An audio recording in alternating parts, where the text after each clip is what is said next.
There is something quietly wondrous aching, even in the way we look up at the night sky and feel both the intimacy of the stars and the infinite cold stretch between them. That gaze, born of awe, carries within it the seed of ambition, the deep, relentless desire to reach out, to touch what is immeasurably far, to fold the cosmos into something a little more human-shaped. We are wanderers confined to a cradle, dreamers on a pale blue dot spinning through darkness, imagining pathways across the stars. Yet for all our dreaming, the truth remains immutable and unforgiving.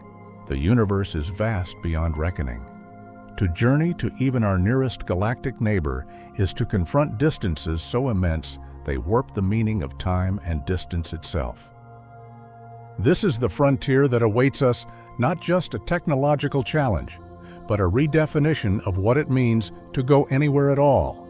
In this first step of our exploration, we must come to terms with the full magnitude of the journey.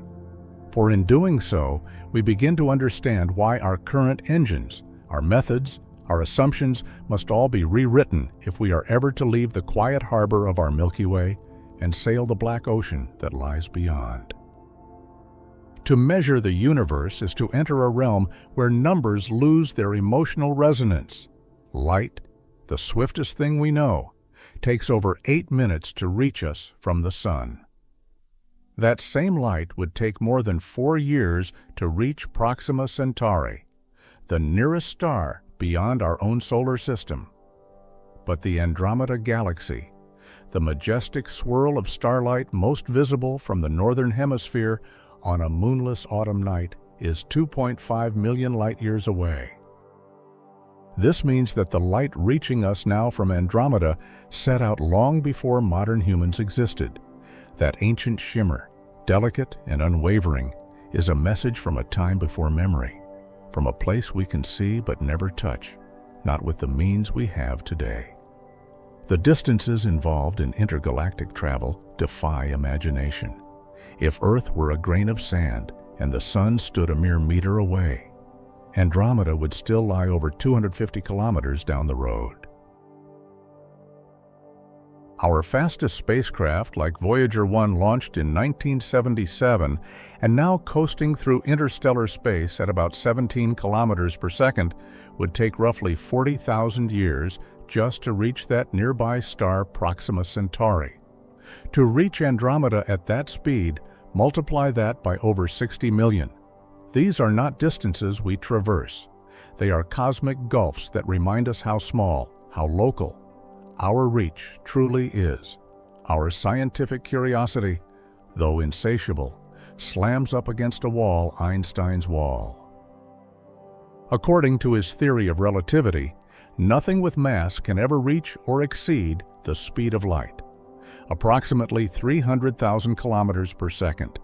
This isn't a technical limitation, it's a fundamental feature of the way the universe is stitched together. Time and space themselves bend and resist at those thresholds. As objects approach light speed, their mass increases asymptotically, requiring infinite energy to push just a little further. Time for the traveler slows to a crawl. The fabric of reality strains, but it does not yield. We are locked in a prison of speed, held captive by the very equations that describe the cosmos so elegantly. And so we are forced to ask a deeper question, not just how to move faster, but how to move differently. What if distance is not what we think it is? What if space can be bent, twisted, connected in ways our intuition doesn't allow?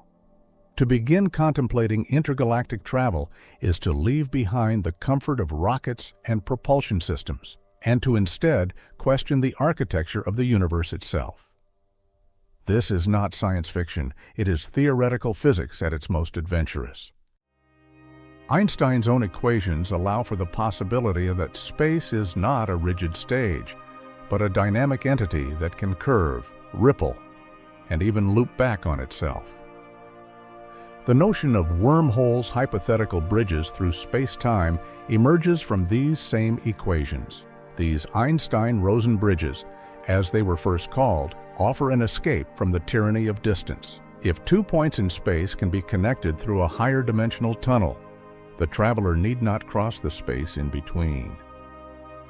Instead, one would step through a portal and emerge somewhere else, as if reality itself had been folded like a sheet of paper. The distance isn't conquered, it's bypassed entirely. It's as if the universe, though vast, contains hidden shortcuts, cracks in the fabric through which bold civilizations might one day slip. The idea is seductive, and it haunts the dreams of physicists and engineers alike. But dreams must bow to the brutal demands of reality, and wormholes, if they exist at all, pose immense challenges. To truly grapple with the scale of the problem, we must step back and consider just how far human ingenuity has taken us and how far we still have to go. Our journey to the moon, though historic, was a mere 384,000 kilometers. Our robotic explorers have reached every planet in the solar system, yet even they are but messages in bottles cast upon the tide. Voyager 1, now in interstellar space, has traveled over 24 billion kilometers in nearly 50 years, and yet, on the galactic map, it hasn't moved at all. This sobering truth reveals the inadequacy of our current technological paradigms. Chemical rockets, nuclear propulsion, even ion drives, each incrementally better, yet none sufficient to cross the sea between galaxies. It is not speed we lack. It is a new kind of motion altogether. We are like cave dwellers with torches, staring at the ocean and dreaming of stars, not yet understanding the need for ships or sails or the wind that might carry us forward. Andromeda is not just a distant object. It is a symbol of our longing. It is the lighthouse at the far end of possibility. The idea of reaching it forces us to rethink our place in the cosmos. It forces us to recognize that space is not empty. It is structured, dynamic, and potentially navigable in ways we are only beginning to imagine. In this light, wormholes are not just curiosities. They are provocations. They ask us whether the barriers we perceive are real or merely reflections of our current limitations. If we take Einstein seriously, and we must then, the universe might contain within it the seeds of its own traversal. But if such paths exist, they are not easy. They require conditions we do not yet know how to create or even detect. They may demand forms of energy we have not harnessed. They may require us to tame space-time itself. Yet the act of considering them transforms us. It stretches our thinking. It pushes the boundaries of what is knowable and, in doing so, what is possible. There is beauty in this confrontation with the impossible. There is something profoundly human in our refusal to be confined. The journey to Andromeda is not only a journey through space, it is a journey through knowledge, through patience, through time. Even if no ship ever sets sail, the act of imagining it reshapes our understanding of physics and reality. The cosmos does not promise us that travel between galaxies will ever be easy. But it does whisper in equations and quanta that perhaps it is not forbidden. And in the silence of space, where stars drift and galaxies turn in slow spirals, that whisper may be enough to begin. Wormholes, shortcuts through space-time. If the stars seem distant, it is not because we cannot see them, but because we cannot reach them not yet. Our minds, however, are not bound by this limitation. Long before our engines can challenge the cosmos, our equations already have. From the moment Einstein's theory of general relativity reshaped our conception of space and time from a static backdrop to a dynamic fabric, new possibilities emerged, some strange, others sublime, and among the most tantalizing wormholes, These hypothetical tunnels in space-time arise not from science fiction, but from the very heart of the mathematics that governs our universe. They are not fantasy, they are the offspring of logic and light. Wormholes suggest that maybe, just maybe, the great intergalactic gulfs that stretch across the sky might not be impassable after all. Maybe distance is not a wall, but a veil. And maybe, if we find the right path through space-time, we can slip through that veil in an instant. In this exploration, we leave behind the slow crawl of rockets and sail directly into the geometry of the cosmos, seeking the doors that may already exist in the structure of reality itself. The origin of the wormhole concept can be traced back to Einstein himself and to his collaborator Nathan Rosen, who in 1935 described what would become known as the Einstein-Rosen bridge. Their solution to Einstein's field equations illustrated how two black holes could be connected through a tunnel-like structure in the curvature of space-time. At first glance, this was a mathematical curiosity, an elegant artifact of the equations, but it carried profound implications. In theory, one could imagine a traveler entering the black hole on one side, navigating the bridge, and emerging elsewhere in the universe, or perhaps even in another universe altogether. The term wormhole was later coined in the 1950s by physicist John Wheeler, who helped bring this idea into the lexicon of modern theoretical physics. The metaphor was charmingly vivid. It imagined space as an apple, and a worm burrowing through it rather than crawling across its surface. The journey from point A to point B is drastically shortened, not by speed, but by topology. This analogy would prove enduring, not merely as an illustration, but as a conceptual map for physicists trying to grasp the nature of these theoretical shortcuts. To understand wormholes, one must first let go of the notion that space is flat, like a sheet of paper. General relativity teaches us that mass and energy bend space-time, curving it in ways that defy Euclidean geometry. Massive objects like stars and black holes warp the space-time around them, creating gravitational wells. A wormhole, in contrast, is not merely a dip in the sheet, it is a tunnel punched through it, connecting two distant locations with a bridge through higher dimensional space. Think of folding that paper in half and pushing a pencil through both layers.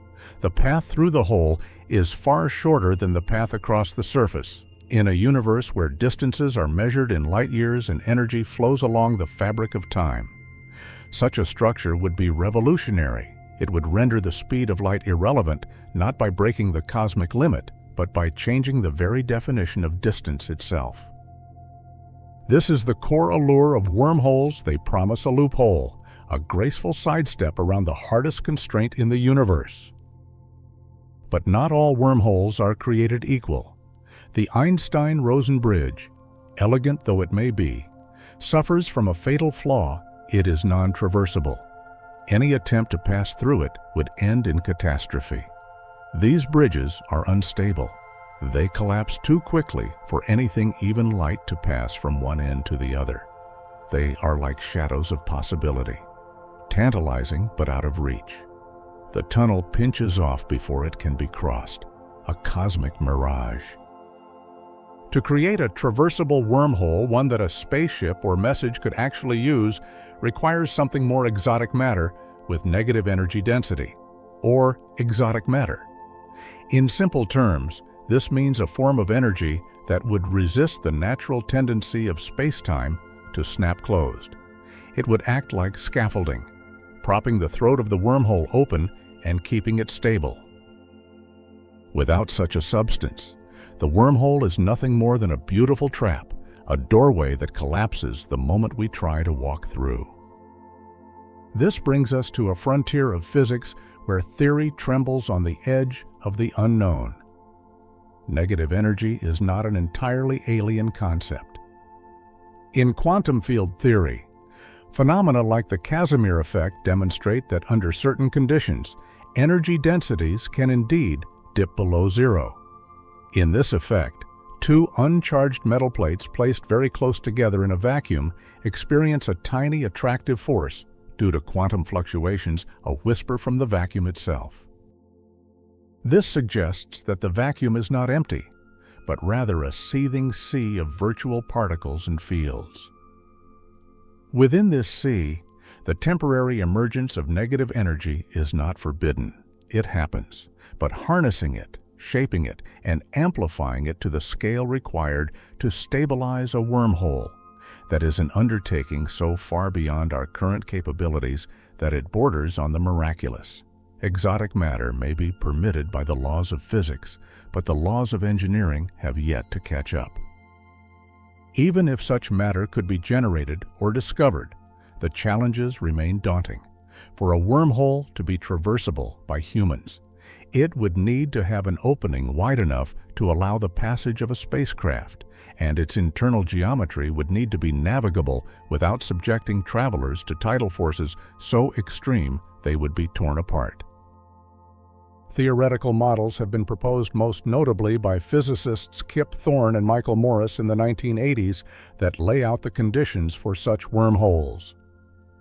These so-called Morris-Thorne wormholes provide a blueprint, a space-time tunnel supported by a shell of negative energy that prevents collapse. They showed that, in principle, such structures could allow faster-than-light travel without violating relativity because no object actually moves faster than light within its own local frame. Instead, the distance is altered. The journey takes less time because the path is shorter, not because speed has increased. This subtle but profound distinction preserves the integrity of Einstein's laws while opening a door to the stars. Visualizing such a structure challenges the imagination.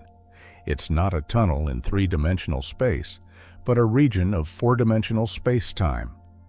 To a traveler, the approach to a wormhole might look like a shimmering sphere or a rippling distortion, a place where stars warp and light bends strangely. As they cross the event horizon, the point of no return for traditional black holes, they would instead find themselves accelerating not toward destruction, but toward another region of space, perhaps even another galaxy. And yet, as wondrous as this vision is, it raises deeply troubling questions about causality and paradox. If wormholes allow faster-than-light travel, do they also permit backward time travel? Could signals sent through a wormhole arrive before they were sent? Would this violate causality, allowing paradoxes to proliferate and undermine the logical structure of the universe? Some physicists argue that quantum effects or instabilities would prevent such violations. Others suggest that the universe may be more permissive than we realize. The debate is not settled, it is alive, humming with speculation and hope and caution. The search for wormholes is not merely an academic exercise. Observational astronomy has begun to ask if these structures exist. Could we detect them? Might some of the gravitational lensing effects we observe, where the light from distant galaxies is bent and magnified, be caused not by ordinary matter, but by the warping effects of a wormhole? Could regions of space-time that appear to distort starlight in strange ways be the mouths of hidden tunnels? Some researchers have proposed that future space-based observatories, with greater sensitivity and angular resolution, might one day identify candidates. The detection of a traversable wormhole would be one of the most profound discoveries in human history, a confirmation that the universe not only contains distant worlds, but bridges to reach them. In contemplating wormholes, we also come face to face with the nature of reality itself. Are these structures real, or are they merely artifacts of our mathematical frameworks? Do they exist in the same way mountains exist, or in the way dreams do? The distinction matters, and yet the act of considering them changes how we see the universe. It transforms space from a void into a landscape, one that may be shaped, tunneled, and explored. This shift in perspective mirrors other revolutions in science, where the impossible becomes plausible, then practical. Once, heavier-than-air flight was fantasy. So was landing on the moon. If history teaches us anything, it is that the impossible is often a matter of timing. And still, beyond the physics, there is something profoundly human about the pursuit of wormholes. They speak to our desire not merely to move, but to belong, to be part of a cosmos in which connection is possible, not just metaphorically, but physically. They embody the hope that no part of the universe is truly unreachable, that even in the silence between galaxies there might be pathways hidden in the weave of space-time. In that hope lies the soul of exploration.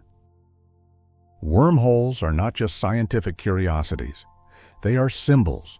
They represent our refusal to be limited by what is, and our willingness to imagine what might be. They remind us that even in a universe bound by laws, the imagination can find freedom. And perhaps, one day, so will we.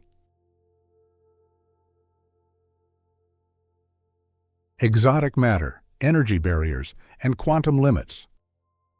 Every bold vision of interstellar passage through wormholes eventually collides with a barrier more implacable than any cosmic distance, the laws of physics themselves. And yet, within those laws, paradoxically, lie the seeds of possibility.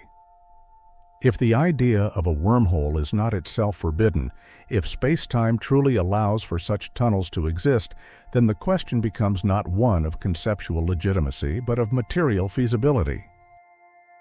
What must the universe contain or permit us to create for these bridges between stars to remain open long enough to serve as conduits for matter, light, and thought? The answer, cryptic, evasive, and yet oddly compelling, centers on one of the most enigmatic substances ever theorized: exotic matter. Not simply rare or unfamiliar, but fundamentally alien to our experience. Exotic matter would possess negative energy density, behaving in ways no ordinary substance can. It would violate the so-called energy conditions that underpin general relativity assumptions that, in the everyday world, keep energy positive, mass attractive, and space-time well-behaved. But to hold open the throat of a wormhole against the crushing weight of curved geometry, something must push back, and only exotic matter appears to have the power to do so. Yet invoking it is no mere footnote to theory. It invites us to the very edge of what is known, and asks whether the cosmos contains material stranger than anything in our laboratories, or whether we must one day learn to manufacture them from the quantum vacuum itself. To understand why exotic matter is necessary, we must return to the geometry of wormholes as described in general relativity. Space-time, when curved into a wormhole, naturally wants to collapse the tunnel the same way a stretched rubber membrane recoils or a sand tunnel caves in under the weight of gravity.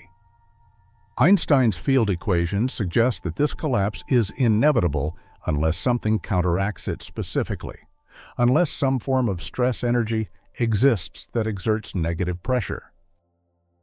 This is where the usual energy conditions like the null, weak, strong, and dominant energy conditions come into play.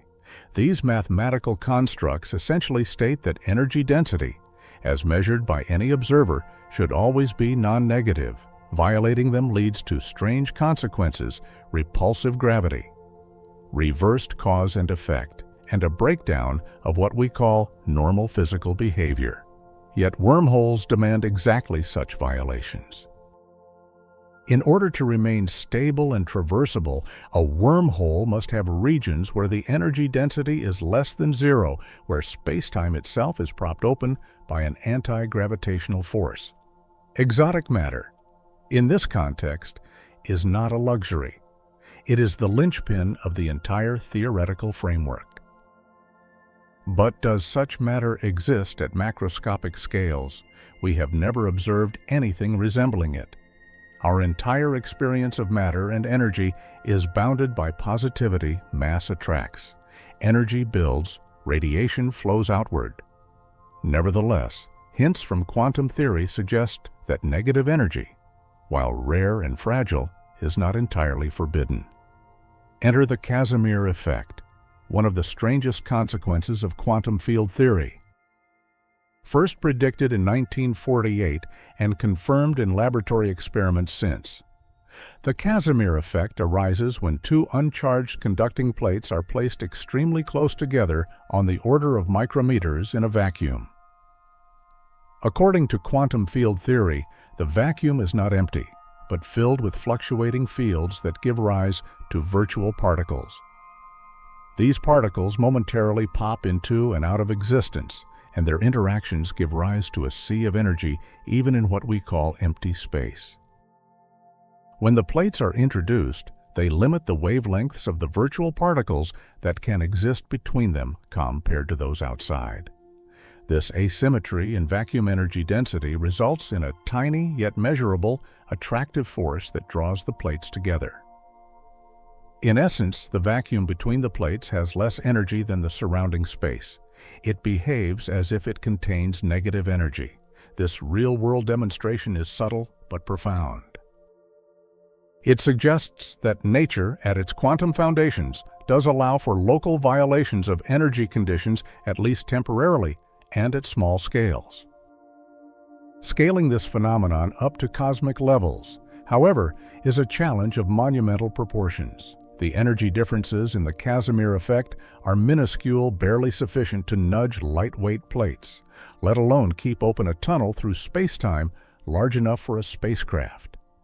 To build or stabilize a traversable wormhole, we would need vast amounts of negative energy comparable to the mass energy of a star, or greater, depending on the size and geometry of the wormhole. Moreover, this negative energy must be confined and distributed in a precise manner, forming a kind of shell or halo around the wormhole's throat, without dispersing or collapsing under its own quantum instability. The technology to create, sustain, and control such configurations lies far beyond our current capabilities, not merely in engineering, but in our fundamental understanding of quantum fields and space-time itself.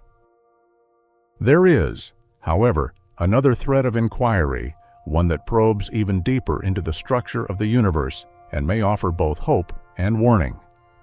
Quantum field theory not only permits negative energy, but also imposes limits on its use through constructs known as quantum inequalities.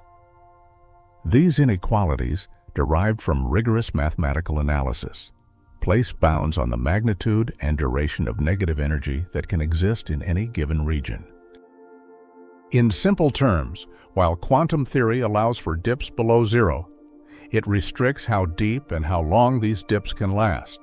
The more intense the negative energy, the shorter the time it can persist. This has profound implications for wormhole stability. Even if exotic matter can be generated, quantum inequalities may ensure that it dissipates too quickly or fluctuates too wildly to provide the stable support required for a traversable structure. Some physicists interpret these limits as a kind of quantum censorship, a subtle mechanism by which the universe prevents large-scale violations of causality and chronology. Others believe that under special conditions, such as in curved space-time or within certain quantum states, these limits might be loosened or bypassed. A particularly intriguing possibility arises from the interplay between quantum entanglement and geometry. In recent years, a deepening connection has been proposed between entangled particles and space-time topology captured in the evocative slogan ER equals EPR, proposed by physicists Leonard Susskind and Juan Maldacena. This idea suggests that the Einstein-Rosen ER bridge, or wormhole, and the Einstein-Podolsky-Rosen EPR paradox of quantum entanglement may be two sides of the same coin. In this framework, entangled particles might be connected by microscopic, non-traversable wormholes, tiny bridges of space-time that reflect their inseparable quantum nature.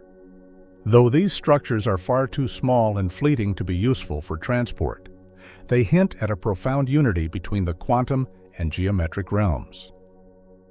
If entanglement can be interpreted as a kind of space-time connectivity, then perhaps under certain extreme conditions, such as in the vacuum near black holes or in high-energy particle interactions, this connectivity could be magnified or manipulated. Could vast, engineered, entangled states one day form the scaffolding for a macroscopic wormhole? The mathematics is speculative, but the direction is compelling. It suggests that wormhole physics may not be separate from quantum gravity, but rather an emergent property of it. Adding to this tapestry of speculation are attempts to simulate wormhole-like behavior in laboratory settings using analog systems. Physicists have begun to experiment with models in condensed matter physics, optics, and even superconducting circuits to mimic certain aspects of curved spacetime. These so-called analog gravity systems can create environments where light, sound, or other waves behave as if they are moving through a warped geometric medium. In 2022, a group of physicists even claimed to simulate the dynamics of a traversable wormhole using a quantum computer, based on a simplified model derived from the SYK Sachdev Yakitiev system. While this was not a physical wormhole, the simulation offered a glimpse into how information might traverse such a structure, preserving the basic principles of entanglement and causality. Though highly idealized and far removed from real-world travel, such simulations provide test beds for theory, allowing physicists to probe the strange consequences of exotic matter and quantum constraints without having to build wormholes themselves. They serve as rehearsal stages for a deeper play, one in which the actors are not stars and planets, but wave functions and probability amplitudes. Yet for all these hints and analogies, the fundamental question remains unanswered. Can exotic matter exist in sufficient quantities and in controllable forms to make wormholes not just imaginable, but real? The answer may lie at the intersection of quantum mechanics and general relativity, a realm still not fully understood. Any complete theory of quantum gravity, whether through string theory, loop quantum gravity, or another yet-to-be-discovered framework, must grapple with the implications of negative energy and energy condition violations. It must tell us whether these are tolerated glitches or foundational features of reality. In the meantime, wormhole theorists walk a fine line between hope and humility. They construct ever more refined models, analyze the stability of hypothetical geometries, and search for loopholes within the loopholes ways to skirt quantum inequalities, engineer stable configurations, or discover naturally occurring analogs in the universe's most extreme environments. There is poetic symmetry in the fact that the path to wormholes, the dream of bypassing the vastness of space, requires a plunge into the deepest, smallest realms of reality. To go far, we must go deep. To transcend distance, we must understand the vacuum.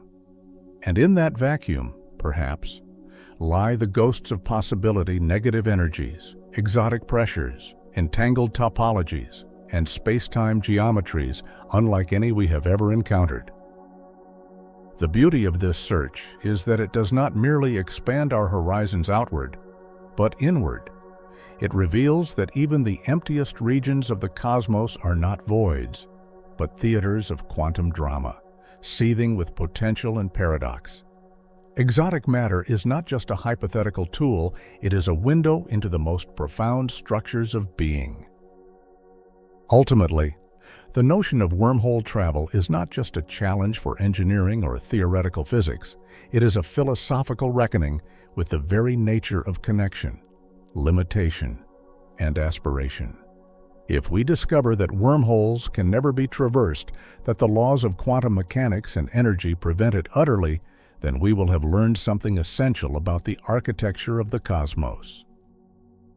But if, on the other hand, we find that under specific, extreme, and careful conditions, these structures can exist and be stabilized, then the door opens not just between stars, but between epochs, we will stand on the edge of a second Copernican revolution, realizing that our place in the universe is not bound by proximity, but by understanding. And perhaps, in some distant future, when humanity has learned to sculpt quantum fields as effortlessly as we now sculpt stone or steel, a ship will one day slip into the throat of a wormhole, guided not by rockets, but by resonances in the vacuum, and emerge beneath another sky, light years away, carried there not by speed, but by knowledge. Competing concepts: time dilation, warp drives, and hypervelocity. Time, as we experience it, is steady, inescapable, and seemingly impartial. Yet Einstein taught us that this quiet river can bend, slow, and stretch depending on how fast we travel or how near we drift to gravity's heart. In our yearning to cross the oceanic void between stars and galaxies without the luxury of wormholes or shortcuts, our attention turns to space-bending ideas rooted in the very fabric of physics itself. One of the most tantalizing notions is that of time dilation, a relativistic phenomenon predicted by special relativity, where time slows down for an object as it approaches the speed of light. It means that if a spacecraft were to travel at 99.99% the speed of light, its crew might age only a few years while centuries pass on Earth. For interstellar travel, this presents a curious asymmetry. A round-trip voyage to Andromeda might feel brief to the traveler, but would strand them billions of years into Earth's future upon return. Thus, relativistic travel offers a potential bypass of the subjective experience of time without violating the cosmic speed limit itself, but it does not reduce the actual distance. Light years remain light years, and no matter how fast you go, the universe outside still ticks on, indifferent to your personal temporal illusion. Yet this mechanism still opens a philosophical window. Perhaps humanity could leave behind the burden of synchrony and embrace a future where explorers become true time travelers, journeying into the distant epochs of the cosmos, though never able to return to the time they left behind. But achieving such near-light speeds is no trivial feat. Our current spacecraft barely graze a fraction of this threshold, with Voyager 1 moving at a mere 17 kilometers per second, a paltry pace when compared to the velocities required to trigger meaningful time dilation. Even if we imagined propulsion systems capable of sustaining acceleration for years, the energy demands rise exponentially as one nears light speed, for a human-carrying spacecraft to approach zero.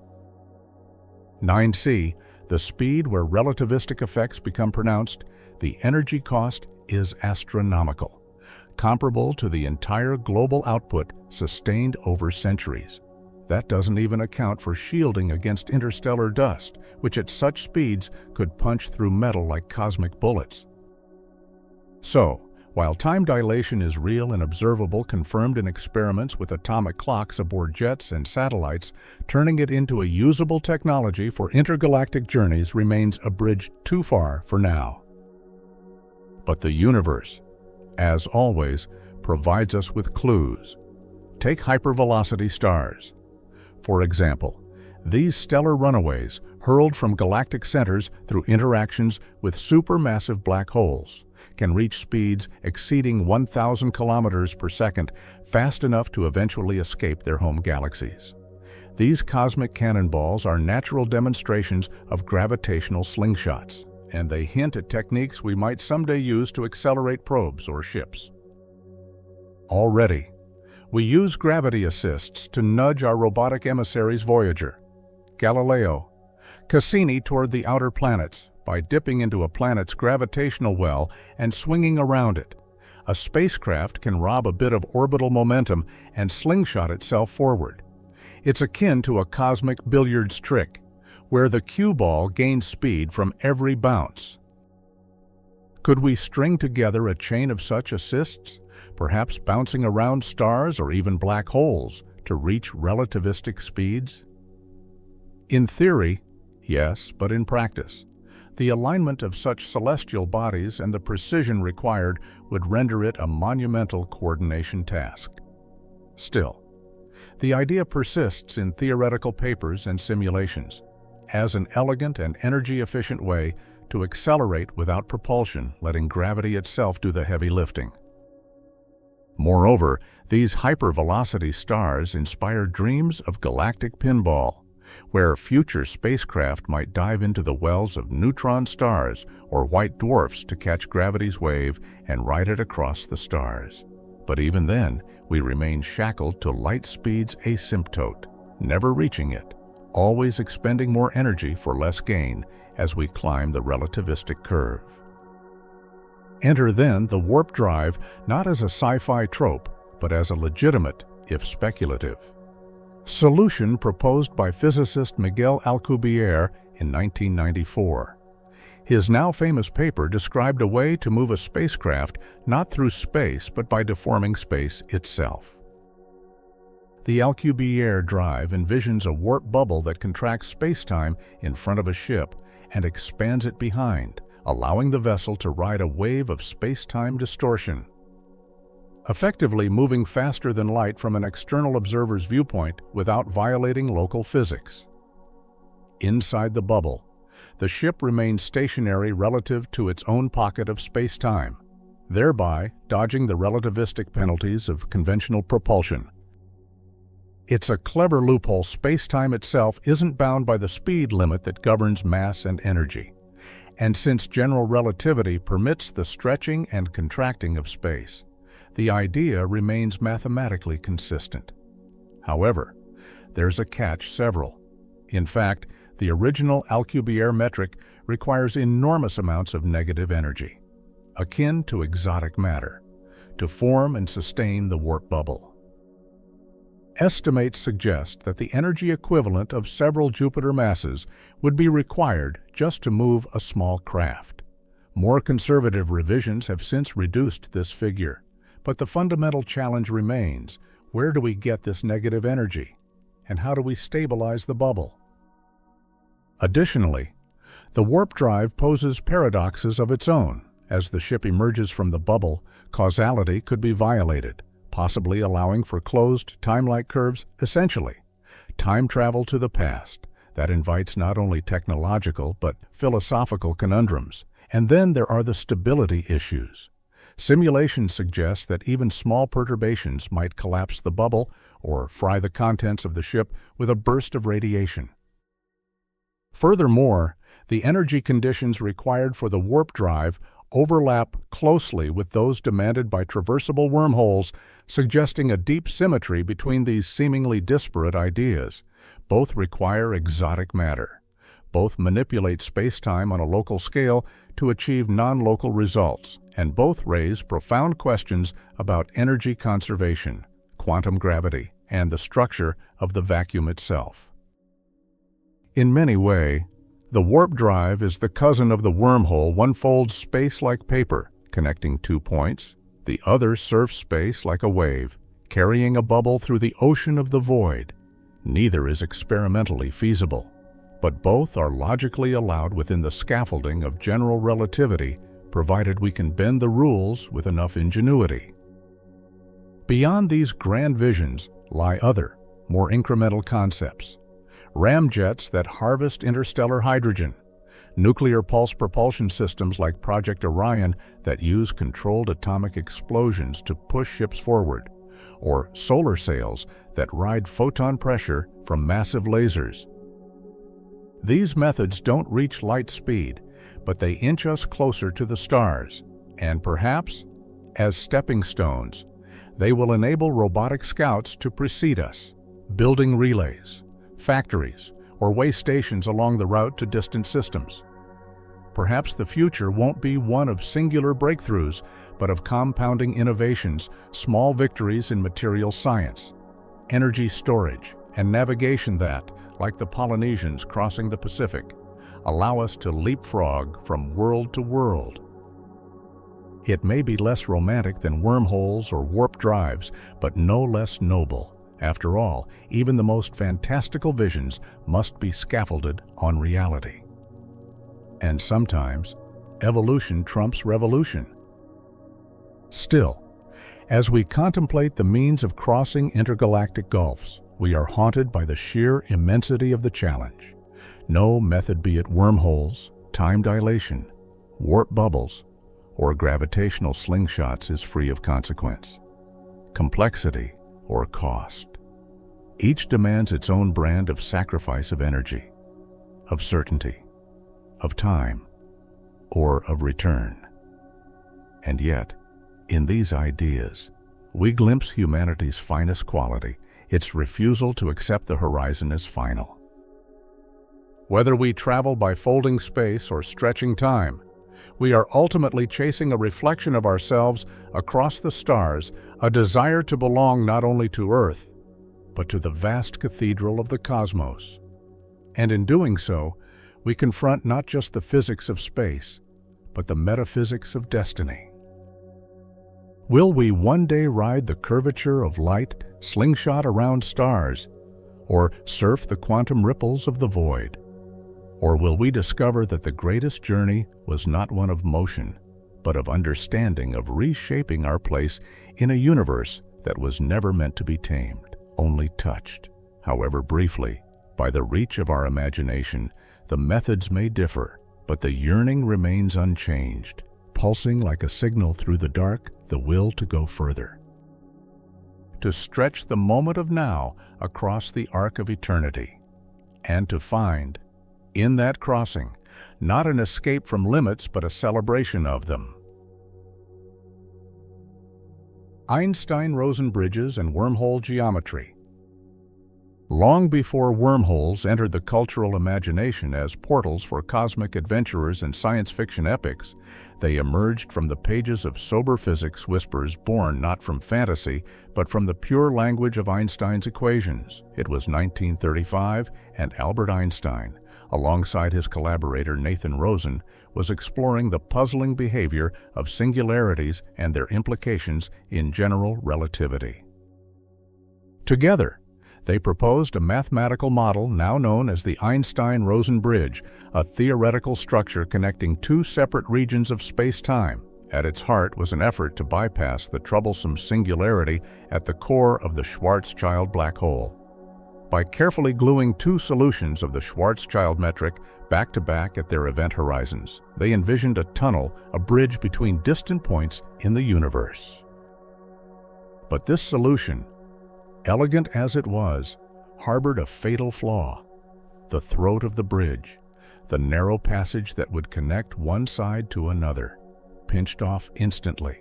It collapsed too quickly for anything, not even light, to traverse.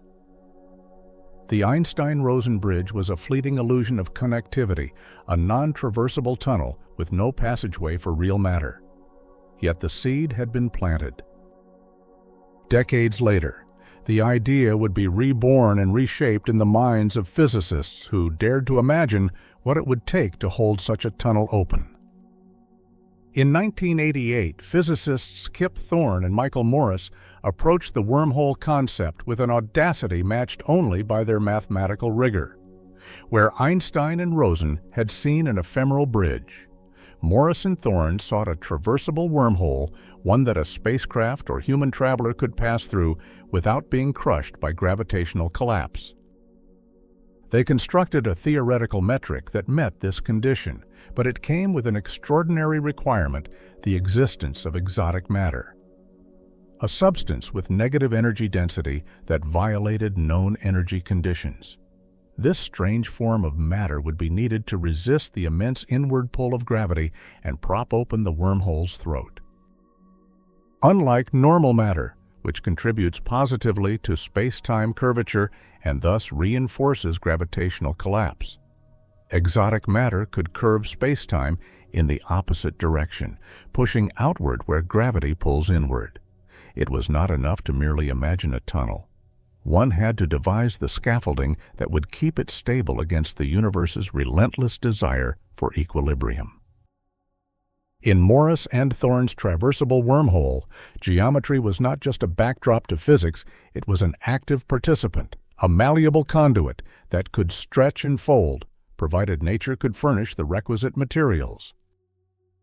To fully appreciate how wormholes might function, one must venture deep into the mathematics of space-time metrics, particularly the shape function and the redshift function.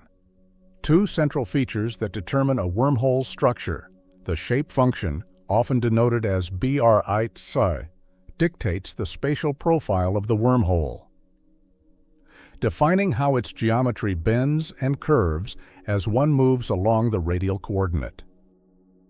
At the wormhole's narrowest point, called the throat, the shape function equals the radial coordinate BR0 x R0. This ensures that the tunnel opens at a finite, non-zero radius. But more importantly, for the geometry to be physically traversable, the derivative of the shape function must satisfy the flare-out condition essentially. The tunnel must widen as one moves away from the throat in either direction. This geometric requirement is directly tied to the violation of the null energy condition, a fundamental tenet in general relativity that normally prohibits negative energy densities. The redshift function, FR, governs the gravitational time dilation within the wormhole. If it diverges, it signals the presence of an event horizon, a barrier beyond which nothing can escape. To avoid this, FIFER must remain finite everywhere, ensuring a clear path for signals, particles, and hypothetical travelers to journey through the tunnel without becoming trapped in an eternal descent. Yet these clean mathematical functions conceal the deeper chaos and complexity of reality. The energy conditions they violate, particularly the null, weak, and strong energy conditions, are not just esoteric formulations. They are pillars upon which much of classical general relativity rests. Violating them introduces exotic behaviors, including the possibility of negative mass, backward time loops, and causality paradoxes. Still, physicists have not dismissed these violations outright. The Casimir effect, for instance, reveals that under certain quantum configurations, a negative energy density can arise between two closely spaced metal plates in a vacuum. While minuscule and confined to nanoscale distances, it offers a tantalizing glimpse into the physical plausibility of negative energy. Though scaling this effect up to the macroscopic realm of wormhole stabilization remains far beyond current technological reach. The very suggestion that quantum field effects might naturally produce such energies hints at a profound interplay between gravity and the quantum vacuum, a frontier where the shape of space might be engineered through fluctuations of fields invisible to the eye. As theoretical interest deepened, wormhole geometries grew more diverse, static. Spherically symmetric solutions gave way to more ambitious constructions, rotating wormholes, dynamic wormholes, and thin-shell wormholes patched together at discontinuities in space-time. In rotating wormholes, angular momentum introduces frame-dragging effects that spiral space-time itself, much like the ergosphere of a Kerr black hole. These structures can potentially allow closed, time-like curves, meaning one could loop through the wormhole and arrive before they left, a concept that strains our intuitive grasp of time and causality. Dynamic wormholes, meanwhile, evolve with time expanding, contracting, or oscillating in response to external fields or internal pressures. These models often invoke scalar fields or phantom energy to fuel the exotic geometries. Then there are the thin-shell wormholes, born from the surgical joining of two separate spacetimes at a common boundary. These geometries are constructed using the Darmois-Israel formalism, a mathematical tool that allows the matching of metrics across hypersurfaces. By concentrating exotic matter at the shell, one can sidestep the need for negative energy throughout the entire spacetime, focusing it instead at a specific junction. This approach appeals to physicists seeking to minimize the weirdness required to make wormholes real. One of the more intriguing advancements in wormhole geometry involves the exploration of minimal violations, constructing models where the energy condition violations are infinitesimally small or localized to specific regions. Such models attempt to reconcile the mathematical requirements for wormholes with the physical constraints imposed by quantum field theory. They ask, can a wormhole exist with just enough exotic matter to do the job, but not so much as to contradict the rest of physics? The answer is not yet known, but numerical simulations suggest that fine-tuned configurations might allow for quasi-stable wormholes under certain theoretical scenarios.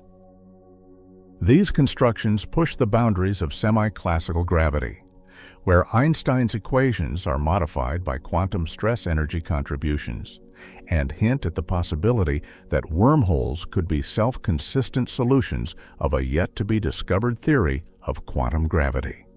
In this context, the space-time fabric becomes more than a canvas. It becomes a dynamic participant in a cosmic dialogue between geometry, matter, and the quantum vacuum. And what of the connection between wormholes and black holes? At first glance, they appear to be mirror opposites. One traps information, the other could allow its escape. But their mathematical similarities are profound. The Einstein-Rosen bridge, after all, is the other side of the Schwarzschild black hole, a connection revealed only when the full extension of the metric is considered in Kruskal-Sekaris coordinates. In this extension, the black hole is not merely a one-way grave for matter, but part of a larger, connected spacetime that includes a white hole, a time-reversed black hole that ejects matter instead of consuming it. The full diagram reveals 4 distinct regions our universe: the black hole, the white hole, and a parallel universe. But no physical process allows traversal between them. The bridge is non-traversable because it closes off faster than light can cross. However, it offers an important philosophical insight. Nature might permit connections between universes, albeit ones hidden behind the veil of causality. In more speculative frameworks, such as those inspired by quantum entanglement, it has been proposed that certain wormholes could be stabilized by quantum correlations across horizons. The ER-EPR conjecture, proposed by Juan Maldacena and Leonard Susskind, posits that Einstein-Rosen bridges ER and entangled particle pairs EPR are manifestations of the same underlying phenomenon. If true, this would imply that space-time connectivity and quantum entanglement are not separate ideas, but two sides of the same cosmic coin, a revelation that collapses the divide between geometry and information. Of course, with all such theoretical elegance comes profound uncertainty. No observational evidence has yet confirmed the existence of wormholes, traversable or otherwise. They remain ghosts in our equations, mathematical creatures constrained only by our creativity and consistency with known physics. Yet the very act of studying their geometry has yielded rich insights into the nature of gravity, space-time, and the deep structures of the cosmos. Whether wormholes are real or not, their mathematics demands that we stretch our understanding of what is possible. They compel us to ask, what would it mean to connect two galaxies by a tunnel? What would it take to walk through one side of the universe and emerge, blinking, on another shore? These are not idle dreams, but rigorous inquiries into the scaffolding of reality. Each shape function plotted, each energy inequality tested, each redshift profile constrained, becomes a stepping stone in our effort to reconcile the infinite with the reachable. And in doing so, we inch closer to understanding not just how to reach the stars, but how space and time themselves might open their secret doorways, if only we learn how to knock. The future of intergalactic travel, vision, and reality. There comes a point in every journey where the questions no longer belong solely to physics, nor to mathematics, nor to the boundaries of known engineering, but to the quiet corners of human longing. The final frontier is not just the edge of space, but the edge of our own imagination. If wormholes are real, if the fabric of space-time can be bent, folded, bridged, and traversed, then what are we to make of a universe so profoundly pliable to thought? For even the act of writing equations that bend the cosmos is an act of hope, a rebellion against limits, against silence, against extinction. And so we stand here, on the shore of a cosmic ocean, peering into the unknown with tools forged from logic and dreams, daring to ask not just how, but why. Why do we hunger to reach the stars?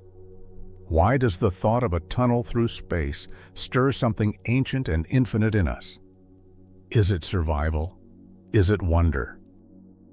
Or is it the simple desire not to be alone, not in the biological sense, but cosmologically, to know we are not trapped in our island of matter and time, and that some future mind might look back and understand that we tried, with trembling hands, to write ourselves into the deeper script of the universe, the Einstein-Rosen bridge.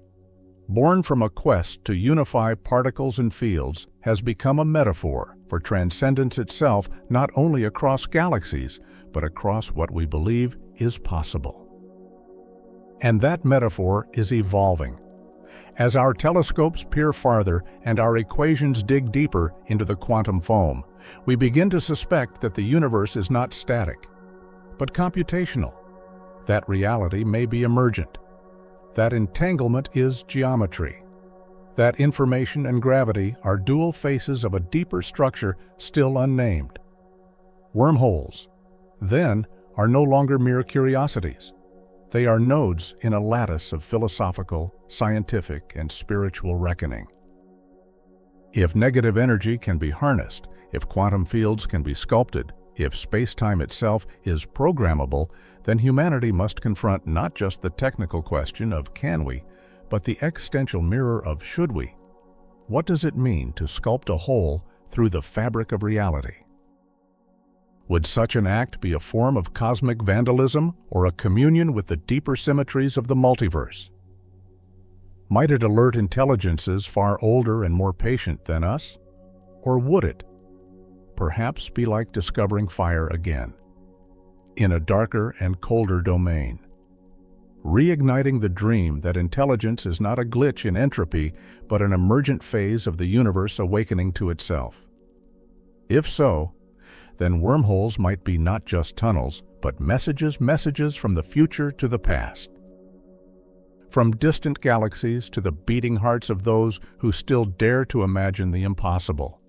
Even if we never build one, never find one, the pursuit transforms us.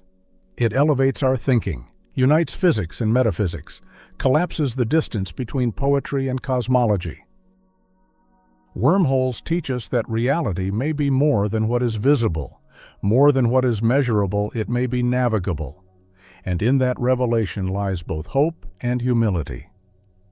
For all the redshift functions, Einstein tensors, and exotic matter requirements, the most powerful engine of intergalactic ambition may yet be the human soul's refusal to accept a quiet death under familiar stars. We dream of other skies because something in us is wired for wonder, for the crossing. This is not naivety. It is courage, the same courage that lifted our ancestors into sailboats at the edge of maps, that carved radio telescopes into the jungle, that etched Voyager's golden record in the hope that someone, somewhere, someday might hear the echo.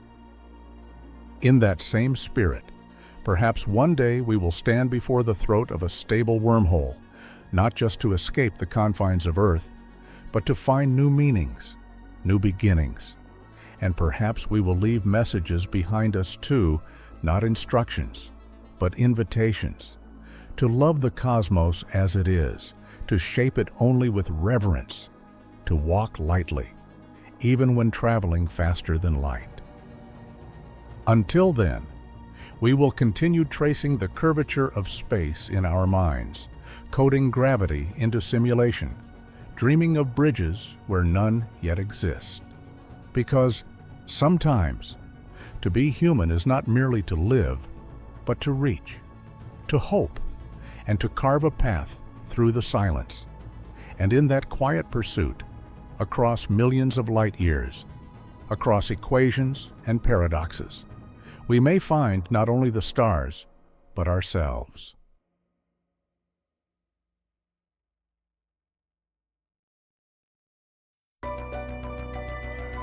For most of human history, the Andromeda Galaxy was nothing more than a faint smudge in the night sky, a mysterious haze that quietly hovered beyond the reach of our comprehension.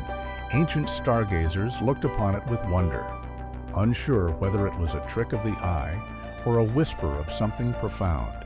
To some, it was a cloud of celestial mist within our own Milky Way, a nebula cradled in the vast darkness. To others, it hinted at a larger truth, too grand to accept without evidence. But the truth, once it was finally revealed, did more than answer a question. It shattered the boundaries of our understanding. Andromeda, it turned out, was not some local curiosity, not a cloud or a wisp of gas within our galactic borders, but a galaxy in its own right, massive, majestic, and far beyond the limits of what we once thought possible.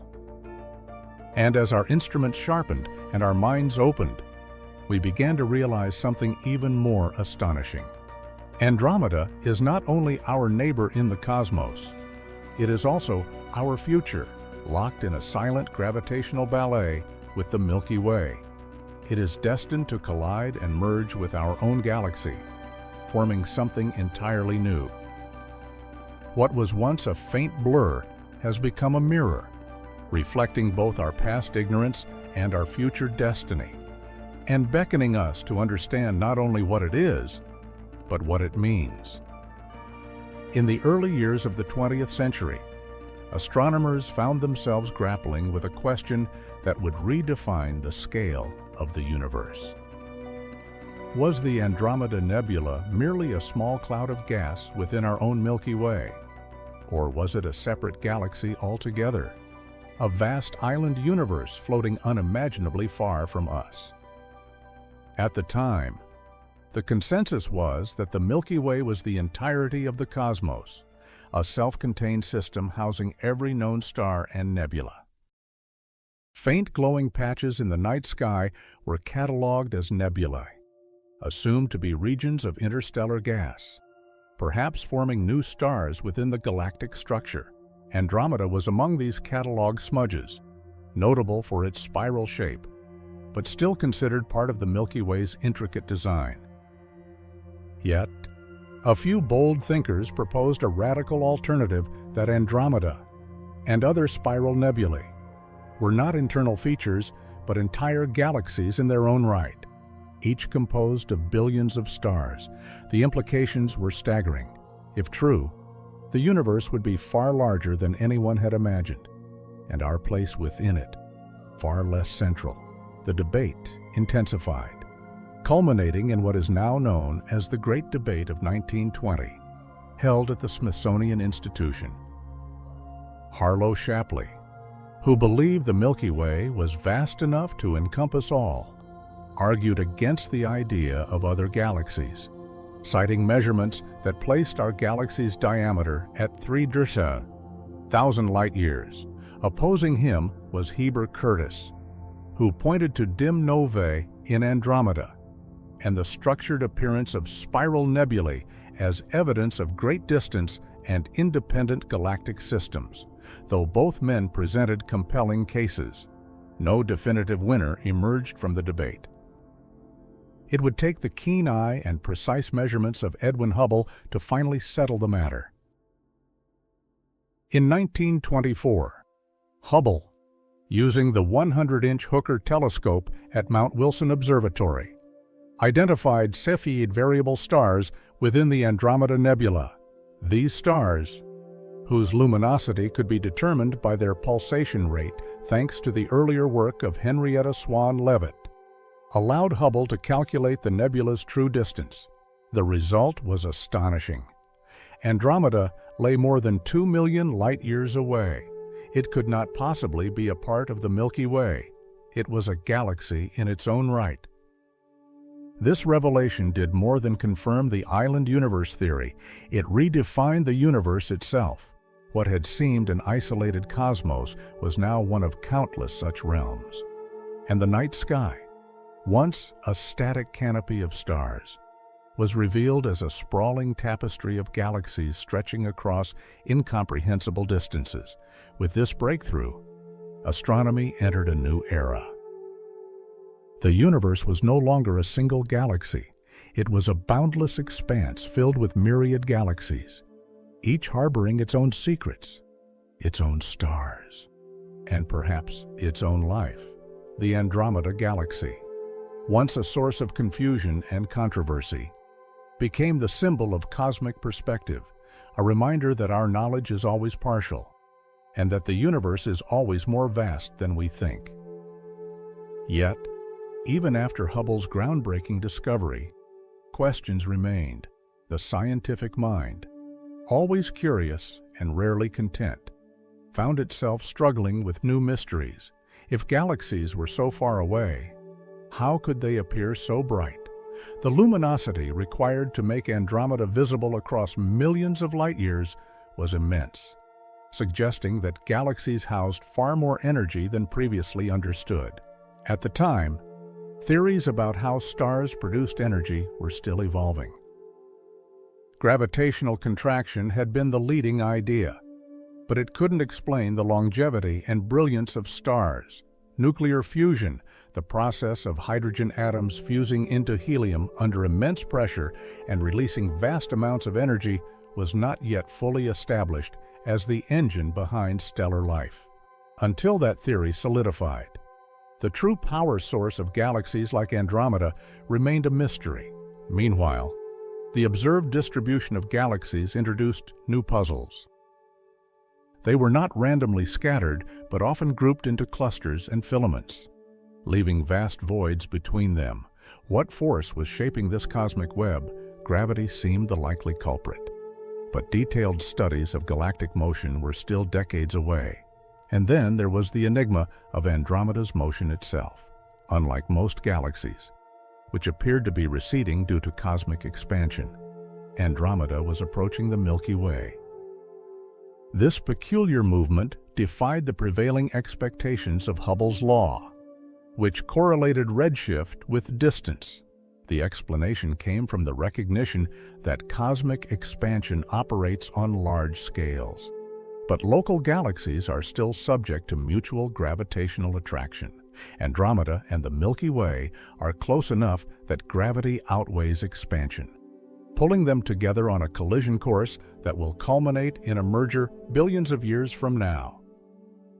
As astronomers began to look deeper into Andromeda's structure, they discovered a galaxy rich with complexity and history, no longer just a point of light.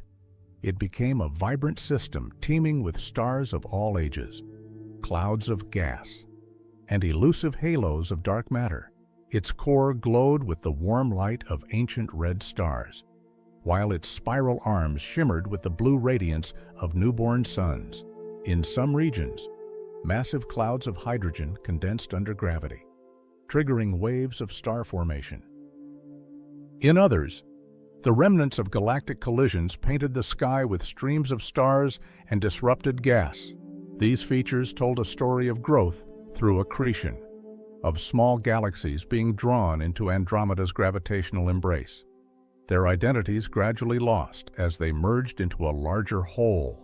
Beyond its luminous parts, Andromeda was surrounded by a vast, invisible halo of dark matter, a substance we cannot see, but whose gravitational fingerprint is unmistakable. The rotational velocity of stars in the outer regions remained unexpectedly high, inconsistent with the visible mass alone. This implied the presence of a hidden scaffold, holding the galaxy together and hinting at one of the universe's deepest mysteries. The stars and gas we can observe are merely the surface of a far greater structure, shaped by something we have yet to fully comprehend. The more we learned, the more Andromeda emerged as a mirror for our own galaxy. Its central bulge, its thick disk, its spiral arms and satellite galaxies all echoed the structure of the Milky Way. Yet it was larger, more massive, and perhaps more active in the recent past. This similarity made it not only a neighbor, but a prototype, a tool through which we could study our own galactic home. And with the knowledge that Andromeda and the Milky Way are destined to merge, our curiosity took on a new edge. We are not merely observers of Andromeda, we are participants in a shared destiny. In 4 billion years, the two galaxies will collide, their stars mingling, their gas clouds intertwining, and their structures reshaping into a new elliptical galaxy, a transformation as beautiful as it is inevitable. The collision will not be a violent crash, but a slow, gravitational dance, with stars mostly passing by each other, yet reshaping their orbits and forming new generations of stars in the compressed gas clouds that result. It will be a kind of rebirth, a cosmic reinvention that speaks to the rhythm of the universe expansion, collision, renewal. What began as a question nebula or galaxy has evolved into a story of epic scale and intimate resonance. Andromeda, once a smudge in the sky, has become a cornerstone of our understanding, a symbol of cosmic perspective, and a reminder of our own impermanence. It teaches us that the universe is layered in mystery, that our place within it is both fleeting and deeply connected to everything else. And in its approach, silent, patient, unstoppable, we find a metaphor for time itself, carrying us forward into transformations we can barely imagine. The night sky is no longer static. It is a living history of light, motion, and destiny. And Andromeda is not just our neighbor across the void. It is our reflection, our counterpart, and, in the fullness of time, our future self. Shadows in starlight, unveiling the depths of Andromeda. Andromeda, once a smudge in the sky, now unfolds as an intricate tapestry of cosmic history, stellar evolution, and enigmatic whispers of the unknown, inviting us into its spiraling arms where the past and future of galaxies collide. As astronomers turned their gaze beyond the revelation of Andromeda's galactic nature, they found themselves immersed in a galaxy of astonishing richness, a place where the age and vitality of stars, the ebb and flow of gas and dust, and the silent presence of dark matter converged to compose a narrative spanning billions of years. Here, in this sprawling island universe, stars live out lifetimes of blazing glory and quiet fading, their collective light tracing the evolution of a galaxy that has undergone cycles of birth, transformation, and merger. Andromeda's stellar population reveals its layered history. Its dense central bulge glows red with ancient stars, fossil records of a primordial epoch, while its spiral arms shimmer with the blue of young giants, blazing with intensity in cradles of gas and dust. These arms, more than graceful structures, are engines of star formation, where hydrogen coalesces under gravity's pull, igniting into new suns that illuminate their birthplace. Between these regions lies a medium enriched with heavier elements, the ashes of long-dead stars testifying to a galaxy that recycles its material through generations. The process of stellar creation is not uniform across Andromeda. Some sectors teem with hot, nascent stars, while others, starved of gas, lie dormant, remnants of a more active past. This unevenness hints at interactions and mergers, the cosmic collisions that shape a galaxy's fate. Streams of stars and disrupted clouds point to smaller galaxies swallowed by Andromeda, their material absorbed into the larger whole. Yet perhaps the most mysterious component is what cannot be seen, the immense halo of dark matter extending far beyond the visible disk. Its gravitational grip ensures that stars at the edge of Andromeda rotate as swiftly as those near its center, defying Newtonian expectations and demanding a new framework for understanding mass and motion. Though invisible, this dark halo sculpts the very structure of the galaxy, anchoring its components in an unseen web of influence. Within this context of visible and invisible architecture lies the galaxy's central powerhouse, a supermassive black hole, silent now, but once possibly active, having consumed and shaped the inner bulge with its tidal forces. Surrounding this black hole are dense star clusters moving with the velocities that betray the massive gravity lurking in the dark. Even further out, the spiral arms are not static but dynamic, shaped by the gravitational tug-of-war with Andromeda's myriad satellite galaxies. Dozens of dwarf companions orbit the giant, their presence both a relic of formation and a prediction of its future.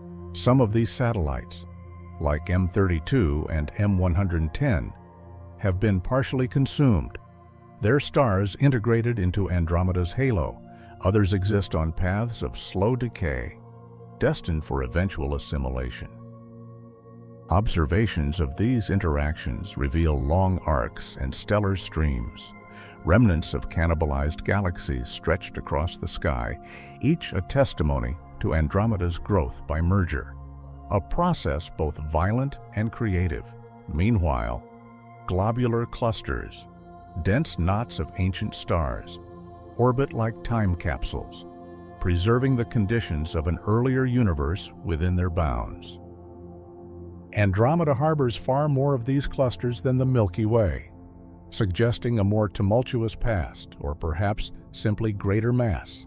Some clusters, intriguingly, do not match Andromeda's general chemical signature, hinting at extragalactic origins, interlopers caught and bound by gravity. Within the disk and beyond, rare and exotic stars offer further insight. Carbon stars, redder than most, pulse with unique light, their atmospheres rich in the elements of life. Luminous blue variables, on the brink of collapse, flicker and flare unpredictably. Hypervelocity suns dart across space at impossible speeds, perhaps slingshot from encounters with the central black hole or expelled by ancient supernovae. The galaxy is not just a field of stars, but a stage for these exceptional lives, brief, dramatic, and revealing. Layered into this structure is Andromeda's chemical fingerprint, traced through spectroscopy of starlight, heavy elements, forged in stellar furnaces and scattered by explosions, paint a map of the galaxy's alchemy. Metallicity gradients reveal that the inner regions are rich with processed material, while the outskirts remain more pristine, echoing early epochs. And with all of this, there are the faint whispers of dust, silicate grains, carbon compounds, complex molecules drifting between stars. This dust, though humble, seeds the birth of planets, shields starlight, and shapes the spectral signature of the galaxy. The chemical diversity of Andromeda is not uniform.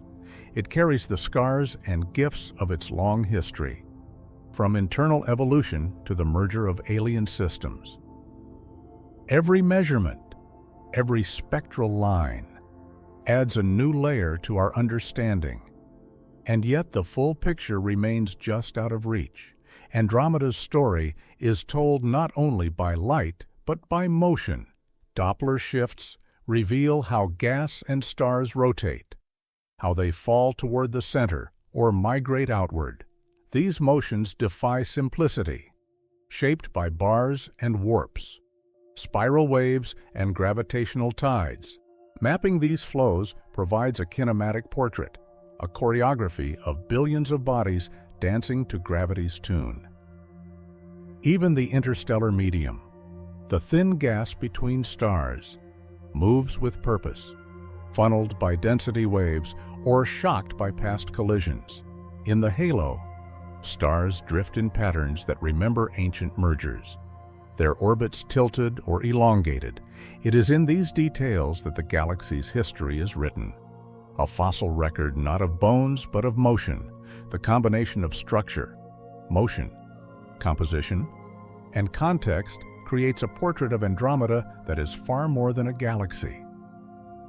It is a dynamic, evolving ecosystem where stars are born and die, where collisions write new histories, and where even silence in the form of dark matter or inactive black holes exerts power. The instruments that reveal this portrait are as varied as the galaxy itself. Optical telescopes chart the stars. Radio arrays trace the cold gas. Infrared eyes peer through dust. And ultraviolet detectors catch the hot breath of young stars.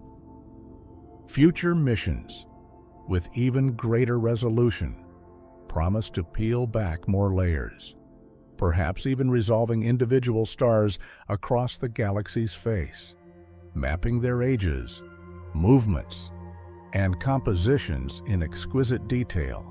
Each new observation pushes the horizon of knowledge outward, reminding us that no matter how well we think we know Andromeda, it still holds surprises.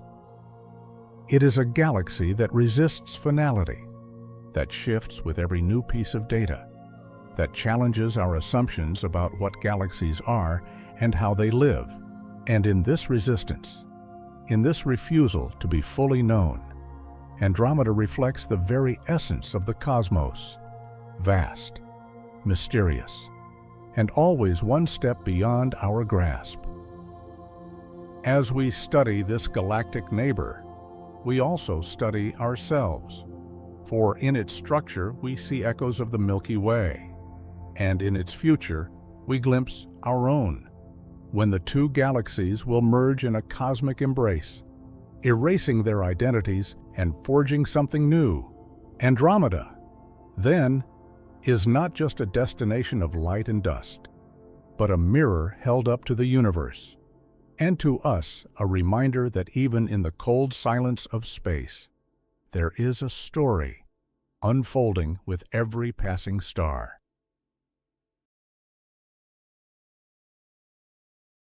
Cosmic chemistry and rare stars, Andromeda's hidden signatures. Just as human hands sift through ancient soil to unearth the bones of civilizations past, astronomers unravel the elements of galaxies to uncover the stories written in starlight. Andromeda, the great spiral looming beyond our Milky Way, is not merely a collection of stars and gas, but a living archive of cosmic chemistry, an evolving canvas whose every region tells a story of birth, transformation, and decay. The silent signals of its makeup are deciphered not through direct contact, but through the light it casts into the dark. When a telescope captures Andromeda's glow, it carries with it a complex fingerprint of elemental presence. Spectroscopy, one of the astronomer's most refined tools, disperses that starlight into its spectrum, revealing the presence of hydrogen and helium, the two most abundant building blocks of the universe. Yet interwoven in that spectral symphony are subtle lines from iron, oxygen, carbon monoxide, and heavier elements forged in the crucibles of stars. These signals are not only identifiers of material content, they are timestamps. Each element carries a signature of its origin: iron from the cataclysmic heart of a supernova, carbon monoxide from dense molecular clouds birthing new stars, and hydrogen eternal, primordial, the breath of the Big Bang itself. Through spectroscopy, astronomers might assess how these elements are distributed across Andromeda, revealing not a uniform spread, but a layered and complex arrangement. The inner regions, close to the bright bulge, show enhanced metallicity, a term astronomers use to describe the abundance of elements heavier than hydrogen and helium. This enrichment is the mark of age, the legacy of countless generations of stars that lived, died, and returned their fusion-forged elements to the interstellar medium. Each generation refines the chemical character of its environment, the outer arms. By contrast, hold younger stars and a relatively purer mix of gases, more hydrogen, less heavy metal, and in many places, vast clouds where star formation is just beginning. This radial gradient of metallicity acts like rings on a tree, preserving a record of Andromeda's chemical evolution. The tale grows more intricate in the study of isotopic ratios, oxygen-18 to oxygen-16, or carbon-13 to carbon-12. These subtle shifts in atomic configuration tell stories of different stellar populations, different pathways of fusion, and different galactic histories. When compared to the Milky Way, Andromeda shows notable distinctions. The variation in isotopic ratios suggests differing rates of star formation, differing episodes of galactic ingestion, and perhaps even differing beginnings. Where our galaxy has been relatively peaceful in its growth, Andromeda reveals a past marked by upheaval, mergers, and rapid stellar turnover. It is this restless history that accounts for the diversity of its stellar cast. Among that cast are actors both rare and luminous blue variables, massive stars at the edge of stability, pulse and flare within Andromeda's spiral arms. These giants, teetering on the threshold of collapse, live fast and die young. Their brightness can change dramatically in short periods, driven by instability in their outer layers. In them, we see a phase of stellar evolution so short-lived that their observation is like catching lightning frozen in time. Wolf-Rayet stars, stripped of their outer hydrogen envelopes and blazing with the fury of fusion closer to their cores, populate some of Andromeda's most active regions. These stars are the prelude to supernovae, their powerful winds seeding the galaxy with freshly minted heavy elements. There are those who do not stay, hypervelocity stars, flung outward by gravitational encounters or perhaps slingshotted by Andromeda's central black hole, streak across the galaxy with speeds so great that they may one day leave it entirely. Their existence hints at immense energies and dynamic interactions within the galactic core, and in the bulge and halo reside the elders, metal-poor stars, some nearly as old as the galaxy itself, whose light comes from a time when heavy elements were scarce. They are fossils from a younger universe, silent witnesses to the dawn of galactic formation. Andromeda's deeper mysteries emerge through its population of compact remnants, stellar corpses that glow with the embers of past violence. Magnetars, rare neutron stars with magnetic fields trillions of times stronger than Earth's, hint at the massive stars that came before them. Their presence in Andromeda indicates epochs of intense stellar birth and death, where the collapse of a massive star did not yield a black hole, but instead an object so dense, so extreme, that space-time itself warps in their presence. When magnetars flare, they release gamma rays and X-rays of unimaginable power, momentarily outshining entire galaxies in their violent cries. Andromeda's skies have, on occasion, echoed with such call. White dwarfs, the quiet remnants of sun-like stars, populate the galaxy in even greater numbers. Some are simple cinders, slowly cooling, but others, locked in binary systems, draw matter from their companions. As this matter accumulates, it can trigger thermonuclear detonations on the surface of nova. These outbursts, bright and sudden, were once mistaken for new stars, yet they are not births, but death throes. Variable white dwarfs, flickering in their luminosity, provide further insights into the physics of matter at extreme densities, their behavior under gravity, magnetism, and accretion continues to puzzle and inspire astrophysicists. Each of these objects' luminous variables, hypervelocity stars, magnetars, and white dwarfs is a clue to Andromeda's past.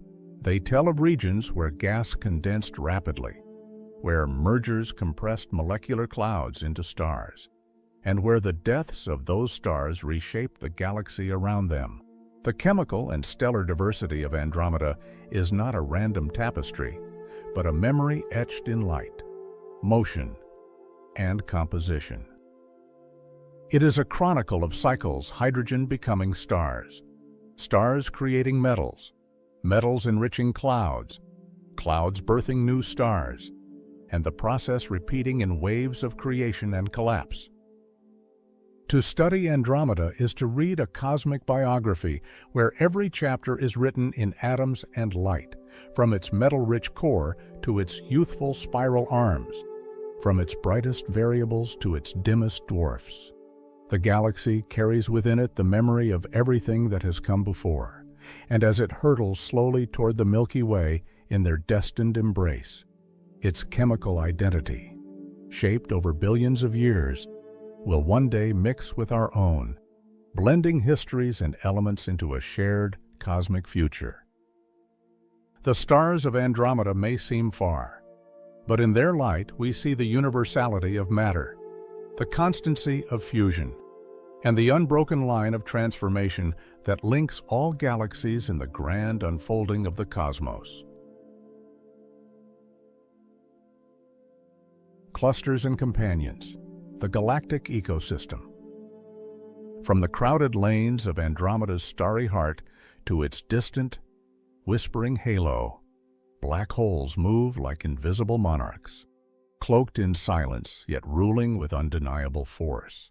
Though most of them elude direct observation, their presence is revealed through their gravitational imprint on the motion of stars and the bending of light, as if the very geometry of space were a parchment scored by their hidden passage. At the center of Andromeda lies a supermassive black hole, estimated to be 140 million times the mass of the Sun, an anchor so dense and mysterious that time itself falters near its edge, unlike the tumultuous cores of active galaxies that blaze with the fury of material being devoured. Andromeda's central black hole is quiescent, dark, and contemplative, hinting at either a slumbering past or a prelude to awakening. Encircling it is a densely packed cluster of old stars that dance in tight, elliptical orbits, their erratic paths revealing the black hole's titanic mass, a silent sovereign hidden from sight, yet known through the trembling of nearby worlds. But this core is not alone in its gravity-wrought dominion. Scattered throughout the galaxy may be a population of intermediate-mass black holes, ghosts of past galactic mergers or collapsed remnants of ancient, massive stars, each subtly shaping their neighborhoods with gravitational whispers. These enigmatic entities, difficult to detect yet fundamental to galactic architecture, may dwell in globular clusters or drift alone through the stellar fields, unchained and wandering. Occasionally, one reveals itself during a moment of cosmic drama, the sudden flaring of a star pulled apart in a tidal disruption event, or the brief, lensing magnification of a background star's light. Andromeda's black holes, though unseen, are felt, like the soul of a song carried by vibration rather than voice. Yet even these dark monarchs do not govern alone. They share the cosmic stage with the most elusive and dominant force in Andromeda's composition: dark matter. Though it cannot be seen or touched, dark matter is believed to comprise the majority of the galaxy's mass, forming a vast, spherical halo that envelops the visible stars like an unseen cathedral. This hidden framework determines the rotation of Andromeda, ensuring that stars in its outskirts orbit faster than they should if only visible matter were present. It is a mystery at the intersection of the known and unknown, an invisible sculptor shaping the structure of galaxies while defying every attempt to be directly captured. Its distribution is not uniform, but clumpy, hinting at interactions with satellite galaxies or the ghostly vestiges of earlier cosmic collisions. Through gravitational lensing, where light from distant objects is subtly bent as it passes through this dark material, astronomers trace its outline like detectives reconstructing a crime scene from scattered clues. The structure it reveals is not static, but dynamic, flexing and evolving over cosmic time, guiding the birth of galaxies and dictating the flow of cosmic material. Without it, Andromeda's stars would scatter like dandelion seeds in the wind. With it, they coerce into the vast spiraled tapestry we see today. As profound as these invisible forces are, so too is the grand collection of companions that surround Andromeda, its satellite galaxies. More than 4 dozen of these smaller systems orbit Andromeda, from the bright ellipticals M32 and M110 to the faint and ghostly dwarfs scattered across its halo. Their presence is not merely ornamental, but revelatory, providing insight into the history of cosmic accretion and galactic cannibalism. Some are being torn apart, their stars stretched into tidal streams that arc around Andromeda like celestial scars from ancient battles. Others persist in tightly bound orbits, their gas stripped and their star formation stifled by Andromeda's gravity. Strangely, many of these satellites are not randomly distributed, but rather appear to lie within a vast, thin plane, an alignment that challenges conventional models of galactic formation. Are these remnants of a single accretion event, or do they trace the filaments of the cosmic web, pulled in by dark matter highways? Each satellite is a fragment of a deeper narrative, a cosmic relic bearing the signature of gravitational tides and ancient stellar heritage. Some of these dwarfs are nearly invisible, composed almost entirely of dark matter with only a smattering of stars, offering tantalizing glimpses into the boundary between galaxies and the vast unseen realms beyond.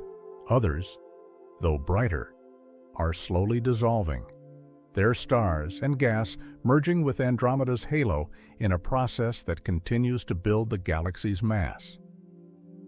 The gravitational ballet of these companions not only reshapes Andromeda's outer structure, but also informs us about the nature of dark matter and the mechanics of galactic evolution. Through them, we witness the long, slow dialogue between host and satellite, between the massive and the meek, unfolding over billions of years. As we peer deeper into Andromeda's architecture, our tools evolve in tandem with our curiosity. Mapping such a colossal system is an endeavor both technical and poetic. Like trying to chart the contours of a dream, the Hubble Space Telescope created one of the most detailed portraits of Andromeda ever composed. A mosaic stitched from thousands of individual images that revealed over 100 million stars, each one a pinprick in the canvas of creation. Through spectroscopy, astronomers decode the light of these stars to learn their composition, temperature, and velocity, constructing three-dimensional maps of motion and chemistry. By analyzing Doppler shifts in the light, we trace how Andromeda rotates, spins, and flows, revealing its dynamic essence. Infrared telescopes like Spitzer peer through veils of interstellar dust, uncovering star-forming regions otherwise hidden from view, while radio observatories map cold hydrogen gas through its signature emissions, showing where Andromeda continues to sow the seeds of new generations. Computational simulations allow astronomers to recreate the galaxy's evolution over billions of years, revealing how mergers, gas flows, and gravitational tides have shaped its spiral arms and central bulge. These models, grounded in data but imbued with imagination, help us predict the future as well in 4-5 billion years. Andromeda will collide with the Milky Way in a cosmic fusion that will give rise to a new galaxy, an elegant but turbulent reshaping of stellar architectures. Even as we map its visible stars and catalog its hidden forces, we are haunted by what remains unknown, the black holes we cannot see, the dark matter we cannot touch. The dwarf galaxies slipping away like ghosts all speak to the persistent mystery at the heart of the universe. In the story of Andromeda, we see not only the anatomy of a galaxy, but the echoes of our own future. We, too, orbit within a vast spiral, subject to gravity's pull and time's ceaseless current. The stars we observe are both windows and mirrors, reflecting not just what is, but what might be. Andromeda, once a faint smudge in the sky, has become a living testament to the majesty and melancholy of cosmic evolution, a reminder that even in the quiet drift of galaxies, the universe sings with purpose and impermanence. Black holes and dark matter, Andromeda's invisible forces. In the quiet heart of the Andromeda galaxy, where light and shadow entwine in eternal orbit, lies one of the most enigmatic forces in the cosmos, a supermassive black hole. Silent and unseen, yet powerful enough to shape the very structure of the galaxy around it, known as M31. This black hole sits like a cosmic anchor at the galactic center, its mass over 140 million times that of our Sun. Despite its immense size, M31 remains unusually dormant, showing little of the furious activity often associated with the brightest active galactic nuclei. It does not emit the blazing X-ray flares or ravenous particle jets seen in quasars or Seyfert galaxies. Instead, it sleeps for now. Around it, a dense cluster of stars whirls in a gravitational ballet, their orbits betraying the presence of an invisible colossus. The calmness of M31 belies its potential. Should new material fall into its gravitational grip, perhaps the shredded remains of a wayward star or cloud of gas, it could awaken again, unleashing energy that echoes across interstellar space and reshapes the core of Andromeda itself. But Andromeda's black hole is not alone in its depths. Scattered through the galaxy, hidden among the millions of stars, may lie intermediate mass black holes, elusive objects ranging from hundreds to thousands of solar masses, born from the deaths of massive stars or successive mergers in ancient clusters. These intermediate black holes are harder to find, but their gravitational whispers may be caught in the motions of stars within globular clusters, or in sudden, transient bursts of radiation when they interact with nearby matter. Some of them may be relics from galaxies long since absorbed by Andromeda, ghostly remnants that drift in the halo, still shaping their surroundings in subtle but significant ways. The concept of wandering black holes, adrift without a fixed home, adds another dimension to this unseen population, ejected by gravitational slingshots during past galactic collisions, or flung outward in the aftermath of black hole mergers. These solitary travelers may roam the vast outskirts of Andromeda, occasionally disturbing star clusters or altering the paths of entire stellar streams. Debating them directly is nearly impossible. They emit no light, but their presence may one day be revealed through gravitational lensing events or gravitational waves as our instruments become more sensitive. Still, even these black holes, massive as they are, cannot account for all the hidden gravity in Andromeda. That role belongs to something even more mysterious. Dark matter, the invisible scaffold on which galaxies are built. Though it neither emits nor reflects light, dark matter reveals itself through its gravitational influence. and Andromeda is wrapped in an enormous halo of it, a structure far more massive than the visible galaxy itself. Extending well beyond the spiral arms and stellar halo, we know it is there because of how Andromeda rotates. If the galaxy contained only its luminous matter stars, gas, dust, then the outer regions would rotate more slowly. Much like the outer planets in our solar system orbit the Sun at lower speeds. But instead, stars at the galaxy's periphery move just as fast as those closer to the core. This defies classical physics unless there is a hidden source of mass keeping the outer regions gravitationally bound. The only plausible answer is dark matter.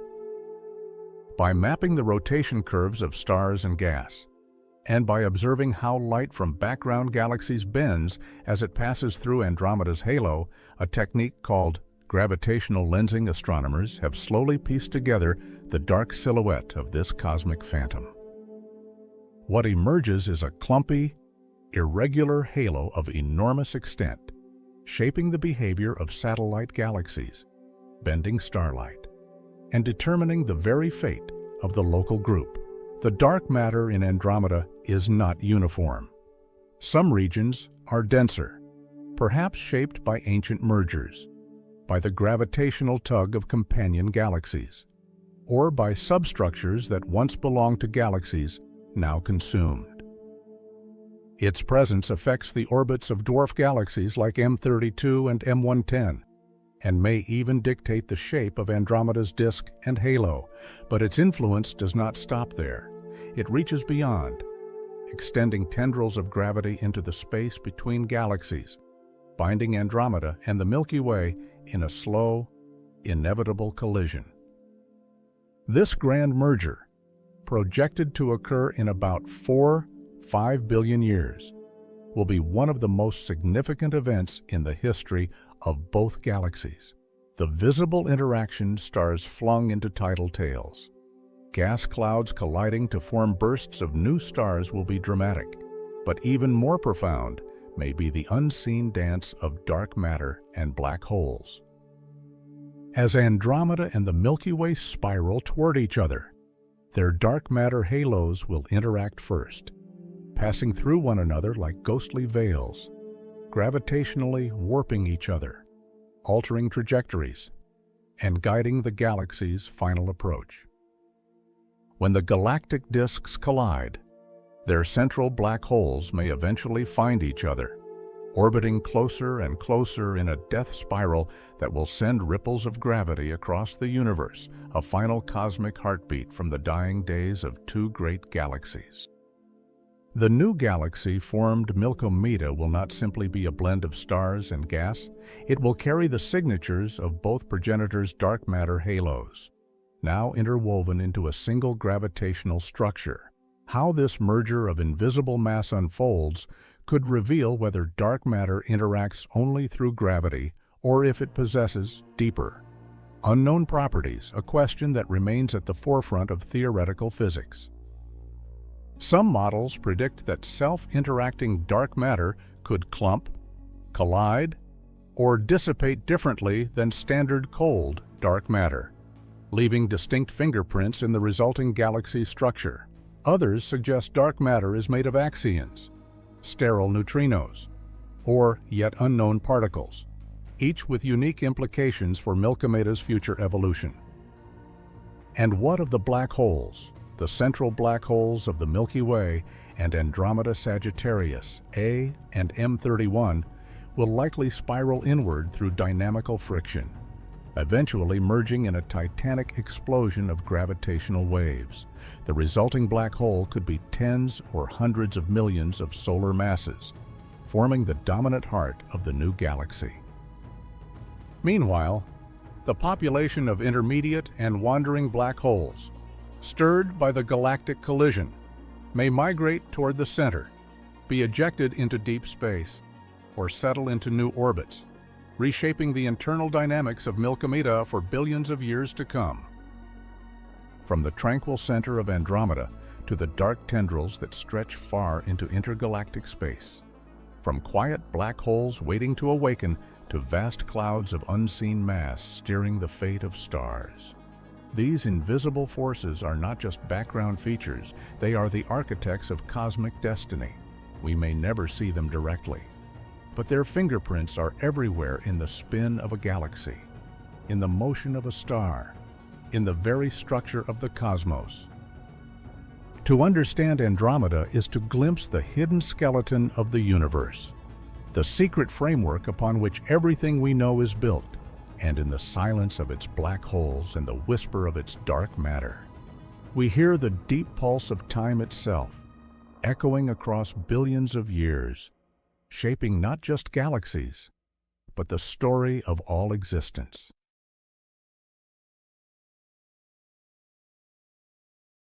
Mapping the giant, observing and simulating. Andromeda. For centuries, the Andromeda Galaxy remained a distant enigma, a glowing smear of light barely perceptible. In the night sky, too far to reach yet too bright to ignore, and as the tools of astronomy sharpened, so too did our vision of this colossal neighbor. Until we could no longer simply observe it, we needed to map it, understand it, and predict its future. The effort to chart Andromeda began in earnest with the Hubble Space Telescope, which embarked on an ambitious project to construct a mosaic of the galaxy so vast and intricate that it would capture millions of stars in a single panoramic view, thousands of separate exposures, painstakingly stitched together over years, revealed a glittering expanse filled with stellar populations of all ages. Hubble's work didn't stop at imaging. By measuring Doppler shifts in the light of Andromeda's stars, astronomers traced the galaxy's rotation and the movement of its stars, uncovering the subtle dance of gravitational forces that dictate its structure. Motion tracking revealed not a static object, but a dynamic system, twisting and turning as it draws in smaller galaxies and prepares for a cosmic rendezvous with the Milky Way. To see beyond the shroud of interstellar dust that veils Andromeda's more obscure regions, scientists turned to infrared telescopes like Spitzer, whose vision pierced through the opacity to expose the hidden birthplaces of stars. These observations were complemented by radio instruments such as ALMA, which detected the faint emissions of molecular hydrogen, the raw fuel for stellar creation. By mapping these emissions, astronomers traced the distribution of gas across the galaxy, charting the cosmic reservoirs that sustain Andromeda's continuing evolution. Particularly vital was the detection of the 21-centimeter hydrogen line, a specific radio frequency emitted by neutral hydrogen atoms, which allowed researchers to peer through dusty regions and map the structure of the galaxy's disk in unprecedented detail. These techniques together painted a portrait not just of where stars are, but of where they will be born, revealing the galaxy's evolving blueprint. Yet even the sharpest eyes of our telescopes couldn't fully capture the intricate past of Andromeda. That's where simulations stepped in, leveraging computational power and physical laws. Scientists built virtual models of the galaxy, inputting data from observations and running the clock both backward and forward in time. These simulations showed how Andromeda's present form was sculpted by ancient collisions with smaller galaxies, each leaving behind tidal streams of stars and disrupted structures. They also projected a dramatic future, a head-on collision with the Milky Way in about 4-5 billion years. The simulations visualized this event not as a cataclysm, but as a cosmic ballet, where the two galaxies will interlace, tear at each other with gravity, and gradually coalesce into a single elliptical entity, Milkomeda. Within this vast simulation, stars slingshot into new orbits, gas clouds compress into bursts of new star formation, and black holes spiral inward, dancing toward union. The need to refine these models and to prepare for what's to come drives new missions. The upcoming Nancy Grace Roman Space Telescope promises to extend our vision even further, with wide-field infrared capabilities that will allow it to map large regions of Andromeda in exquisite detail. It aims to detect faint structures hidden in the outskirts of the galaxy, trace its population of rogue stars and elusive black holes, and unlock more clues about dark matter's role in shaping its gravitational contours. Meanwhile, continued radio observations will deepen our understanding of Andromeda's gaseous halo and its magnetic field, two features that still elude comprehensive explanation. Even with all we know, Andromeda remains a puzzle, each new discovery deepening the mystery rather than solving it entirely. In the interplay of observation and simulation, of light and shadow, of matter seen and unseen, we inch closer to understanding this giant, and though we remain rooted on Earth, we extend our reach into the cosmic dark, guided by Andromeda's luminous pull and driven by the human need to chart the unknowable. The map is not yet complete, but in its incomplete form, it tells us just how much more there is to see. And so, our journey draws to a close not with finality, but with an open horizon. In mapping Andromeda, we have done more than measure the distance between stars or calculate gravitational arcs. We have reached across time itself, touching remnants of a galaxy's past and glimpsing the future shape of our cosmic kinship. From the quiet shimmer of ancient metal-poor stars to the invisible grasp of dark matter halos, Andromeda stands not just as an object of study, but as a mirror reflecting our own galaxy's fate and perhaps our place in the grander design. As we have peered into its depths, traced its spirals, and imagined its eventual embrace with the Milky Way, we have been reminded that even the mightiest structures in the cosmos are impermanent, caught in a rhythm of creation, collision, and transformation. What began as a smudge in the night sky has become a symphony of stellar lives, magnetic winds, hidden engines, and elemental echoes, all converging into a narrative that stretches across billions of years. In Andromeda, we find not just the story of another galaxy, but the prologue to our own unfolding chapter in the cosmic epic. And as the light from its stars continues to reach us, so too does its call to keep looking, keep questioning, and keep wandering toward the unknown.